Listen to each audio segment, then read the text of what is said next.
Friends, आज की video में हम बात करेंगे ब्रिटिश नॉवेलिस्ट नोरा बुर्क की एक स्टोरी के बारे में जिसका नाम है द ब्लू बीड। फ्रेंड्स, ये एक शॉर्ट स्टोरी है जो कि एक छोटी सी बच्ची सीबिया की कहानी को बताता है। किस तरह वो अपने लाइफ में मुश्किलें झेलती है, गरीब है लेकिन बहुत ही साहसी है, ब्रेव है, और किस तरह अपनी ब्रेवरी से वो एक औरत की जान बचाती है। और सिर्फ इतना ही नहीं, उसे अपनी ब्रेवरी का तुरंत ही एक इनाम भी मिलता है।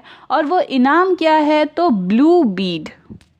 फ्रेंड्स, बीड का मतलब तो आप लोग समझते ही होंगे। बीड्स छोटे छोटे मोतियों को कहा जाता है जिन्हें एक धागे में पिरो करके उससे नेकलेसेस बनाए जाते हैं, मालाएं बनाई जाती हैं। तो यहाँ जो स्टोरी का टाइटल है वो है द ब्लू बीड, यानी एक नीले रंग का मोती जो कि इस बच्ची सीबिया को मिलता है।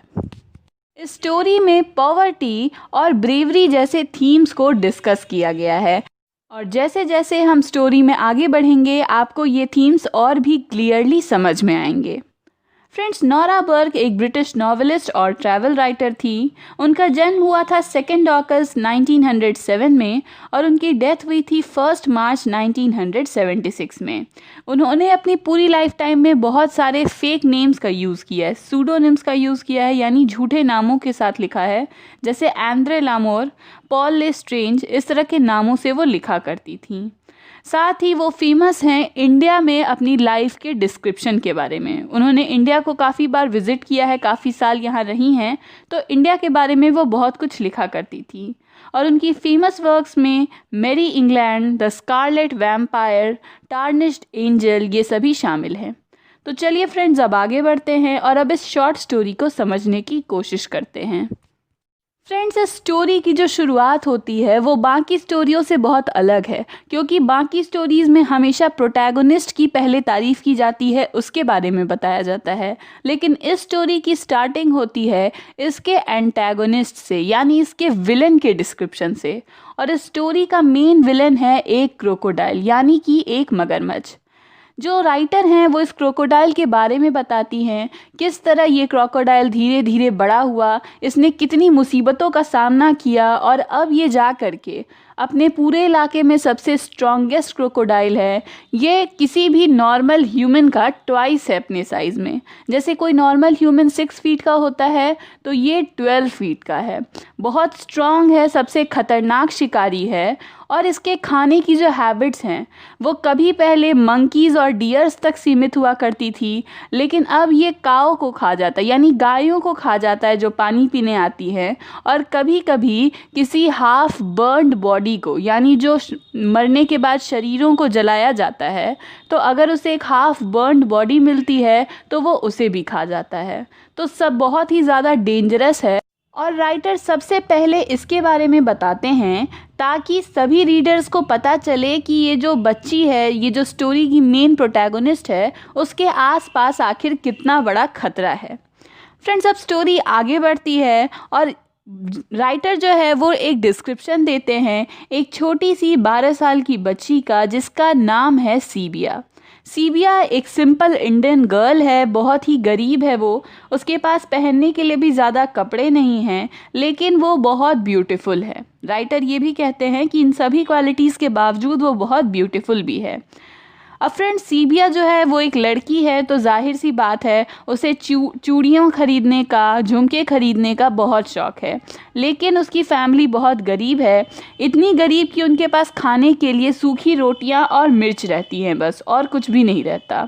तो जाहिर सी बात है वो मार्केट जा कर के अपने लिए चूड़ियाँ या झुमके या और कोई भी इस तरह के सजावट की चीज़ें नहीं खरीद सकती है। बेचारी अपने कम उम्र में ही बहुत सारे काम करती है जिससे वो अपने घर चलाने में अपनी माँ की हेल्प कर सके। अब फ्रेंड्स, कहानी आगे बढ़ती है और ये जो सीबिया है ये गांव की और औरतों के साथ मिलकर पेपर ग्रास काटने जाती है। यानी एक तरह से कहा जाए तो जो कैटल्स के लिए चारा होता है उसके लिए घास काटने जा रही हैं ये इसकी माँ और भी गांव की बहुत सारी औरतें हैं। इनके पास एक सिकल है घास काटने के लिए, और साथ ही एक होममेड हे फॉर्क है जिससे क्या होता है घास को समेटा जाता है। अब ये सभी जो हैं इन्हें घास काटने के लिए जो आगे बढ़ना है तो उसके लिए उन्हें वो नदी क्रॉस करनी होगी, जिस नदी में सभी को पता है कि क्रोकोडाइल्स रहा करते हैं। तो जैसे ही ये सभी औरतें नदी के किनारे पहुंचती हैं, ये ज़ोरों से शोर मचाने लगती हैं और तब जाकर उस नदी को क्रॉस करती हैं। इसका कारण ये है कि जब ज़ोरों से शोर मचाया जाता है तो क्रोकोडाइल उनके पास नहीं आता। उसे लगता है कि वहाँ कोई खतरा है और इसलिए वो उनसे दूर भाग जाता है। तो इस तरह से शोर मचाते हुए ये सभी औरतें रिवर को क्रॉस करती हैं और रिवर के दूसरे साइड जाकर पेपर ग्रास को काटने लगती हैं। अब जब ये सभी अपने अपने हिस्से का काम कर चुकी होती हैं तो ये वापस से लौटने लगती हैं, लेकिन पीछे छूट जाती है सीबिया। सीबिया ने अपने लिए कुछ मिट्टी के खिलौने बनाए थे जो उसने वहाँ पर सूखने के लिए रखे थे ताकि वो उन्हें अपने साथ लेकर जा सके, लेकिन वो उन मिट्टी के खिलौनों में खोई रह गई और उसे ध्यान ही नहीं रहा कि कब उसकी माँ और बाकी सभी औरतें वापस से नदी को क्रॉस करके दूसरी तरफ चली गईं। अब सीबिया जो है वो बेचारी वहाँ अकेले रह गई है, लेकिन राइटर बताते हैं कि सीबिया बहुत ब्रेव है। उसे डर नहीं लग रहा कि वो अकेले है और उसे वो नदी पार करनी है, बल्कि वो एक बार फिर से अपने खिलौनों को चेक करती है कि क्या उसके खिलौने सही हैं या नहीं हैं, और फिर वो धीरे धीरे अपने कदम बढ़ाने लगती है उस नदी की तरफ। उधर फ्रेंड्स एक दूसरी बात हो जाती है कि उस गाँव की एक औरत जो कि नदी पर पानी लेने आई थी, उस पर उसकी नज़र पड़ती है। अब ये औरत जो है इसे अपने घर में पीने का पानी चाहिए, तो इसके लिए वो इस नदी से पानी लेने आई है और इस अच्छा पानी मिले से साफ़ पानी मिले इसके लिए वो नदी के गहराई में जाती है, थोड़े बीच में थोड़े गहरे पानी में जाती है क्योंकि वहाँ का पानी सबसे ज़्यादा साफ़ रहता है। जैसे ही वो औरत जो है वहाँ पानी भरने जाती है कि वहाँ पर छिपे क्रोकोडाइल, जो क्रोकोडाइल हमने शुरू में पढ़ा था जिसके बारे में, वो क्रोकोडाइल उसकी नज़र पड़ती है इस औरत पे और वो उस पर अटैक कर देता है। ये जो क्रोकोडाइल है ये अपने बड़े बड़े दांतों को उस औरत के टांगों में फंसा देता है और उसे खींचने लगता है, पानी के अंदर ले जाने लगता है, उस पर अटैक कर देता है। और वो बेचारी जो औरत है वो डर जाती है क्योंकि वो अब कुछ कर नहीं सकती, दर्द से चिल्ला रही है, उसके पैरों से खून बह रहा है और ये सब कुछ सीबिया दूसरे किनारे से देख रही होती है। जैसे ही सीबिया ये सब देखती है तो उसके अंदर और भी ज़्यादा हिम्मत आ जाती है और उसके हाथों में वो हे फॉर्क है जो वो अपने साथ लेकर आई थी घास काटते वक्त, उसे लेकर वो जल्दी से उस क्रोकोडाइल और उस औरत की तरफ जाती है और उस क्रोकोडाइल के आँखों पर वो हमला कर देती है। फ्रेंड्स आपको क्रोकोडाइल या मगरमच्छ के बारे में ये पता ही होगा कि उसका जो पूरा शरीर होता है बहुत हार्ड होता है, बिल्कुल रॉक की तरह होता है। बहुत लोग तो ये भी कहते हैं कि गन की बुलेट्स का भी उस पर कोई असर नहीं होता, तो और किसी हिस्से पर हमला करना बेकार होता। लेकिन जो उसकी आँखें हैं वो बहुत नाजुक होती हैं सभी जानवरों की आँखों की तरह, और यहाँ पर इस लड़की ने, सीबिया ने अपना दिमाग लगाया और उसकी आँखों पर अटैक किया। ये जो हे फॉर्क है वो क्रोकोडाइल के आर पार निकल जाता है, उसकी आंखों से आर पार निकल जाता है और वो उस औरत पर हमला करना छोड़ देता है और नदी के बहाव में वो पीछे चला जाता है। यानी एक तरह से फ्रेंड्स ये जो सीबिया है उसने इस क्रोकोडाइल पर एक जानलेवा हमला किया और अब ये क्रोकोडाइल नहीं बच सकता है, तो वो वहाँ से भाग जाता है और सीबिया उस औरत को सहारा देकर उसके घर पहुँचा देती है। वहाँ पर उसके घर पर बहुत सारे लोग होते हैं जो उस औरत की हेल्प करते हैं और सीबिया को थैंक भी करते हैं।